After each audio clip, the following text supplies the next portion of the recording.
വെച്ച് മാധ്യമ പ്രവർത്തകരോട് ക്ഷുഭിതനായ സുരേഷ് ഗോപി എന്നെ അവമാനിച്ചിട്ട് അങ്ങ് ഇറങ്ങി പോകാന്ന് കരുതിയോ നീ റാസ്കൽ. പ്രതികരിക്കാൻ സൗകര്യമില്ല എന്ന് പറഞ്ഞ സുരേഷ് ഗോപി മാധ്യമ പ്രവർത്തകരെ തള്ളി മാറ്റുകയും ചെയ്തു. ആദ്യം അത് കാണാം.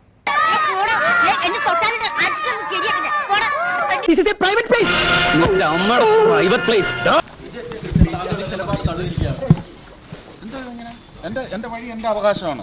പ്ലീസ്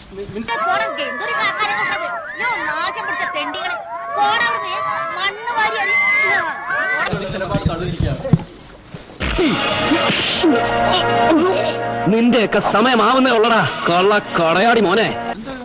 എന്റെ വഴി എന്റെ അവകാശമാണ്. പ്ലീസ് ഒരു നിലപാട് താങ്കൾക്ക് പറയാനില്ലേ? ഇത് നിങ്ങളുടെ തീറ്റയാണെന്നാണ് ഞാൻ മനസ്സിലാക്കുന്നത്. ആരുടെയൊക്കെ എന്നാക്ക ഒടിഞ്ഞാലും ശരി പറഞ്ഞല്ലോ. I want A circulation book. എനിക്ക് 10 ലക്ഷം പത്രം അടിച്ചു വെക്കണം, പരസ്യറേറ്റ് കൂട്ടണം, കൊച്ചുമക്കൾക്ക് വേണ്ടി 10 ഏക്കർ മിച്ചം പിടിക്കണം. നിങ്ങൾ അത് വെച്ച് കാശുണ്ടാക്കിക്കോളൂ, ഒരു കുഴപ്പമില്ല. പക്ഷെ ഒരു വലിയ സംവിധാനത്തിന് തകിടം മറിക്കുകയാണ് നിങ്ങൾ.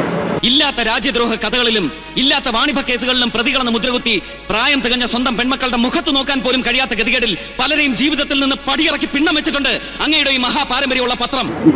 നിങ്ങളുടെ മീഡിയക്കുള്ള ഒരു തീറ്റയാണ്. പത്ര സാമ്രാജ്യം കെട്ടിയുറപ്പിക്കാനുള്ള വെമ്പലിൽ മുറിയുന്നത് മരമല്ല സർ, മനുഷ്യ ഹൃദയങ്ങളാണ്.